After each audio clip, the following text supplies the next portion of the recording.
Hi, my name is Sarah Kortkamp, and I am an Associate Justice with the Weber State University Student Association Supreme Court. That's kind of a mouthful. And I'd be willing to bet that before tonight, most of you didn't really know that we had a Supreme Court or really what our function is. So I'm up here to tell you a little bit about that and tell you about a ruling that we made today that kind of affects the stuff that's been going on this week.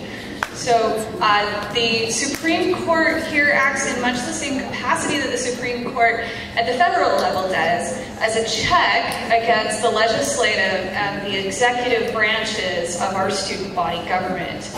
We also play a special role in the elections in that we serve as the impartial third party when grievances among candidates or just against the entire process are filed. And that's what I'm here to talk to you guys about tonight. That's what brings me here, is that it came to our attention that the process for running the elections had been done incorrectly this year.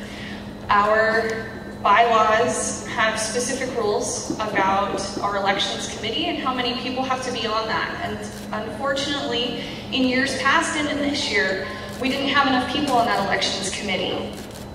That called into question a lot of the decisions that they had made regarding grievances and regarding other decisions that were made beforehand. We spent, Christina Bills, who is our Chief Justice, and I spent a lot of time in the last couple of days deliberating about how we wanted to handle this and how the best way to redress that so that everybody involved was treated as fairly as possible. And the conclusion that we came to was that the only way to be sure that it was fair to everybody was to recall the elections in which the candidates were most affected by the decisions made by the elections committee. So, as you've seen, we have announced all of these executive VP positions because in these cases, they weren't affected by those decisions in a negative way. And we didn't want to hold up them if we didn't have to. So it leaves the presidential election, which has been recalled and will be held again next week. So this is a historic thing. This is a big deal. We understand that, and we spent a lot of time thinking about the impacts and the fairness of this decision. And we need your help to make sure that this goes forward in the most positive way that it possibly can. So the elections committee will be reformed with 5 members as described by our bylaws.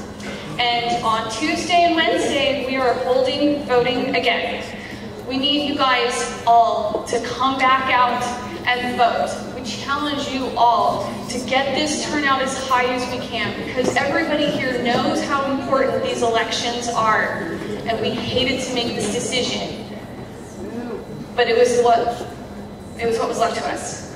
So I challenge all of you to come back out on Tuesday and vote, to bring all of your friends with you and vote, and show to everybody that we can go forward positively and that we can do this in a way that is fair to everybody involved. I think that's all I have. Thank you very much for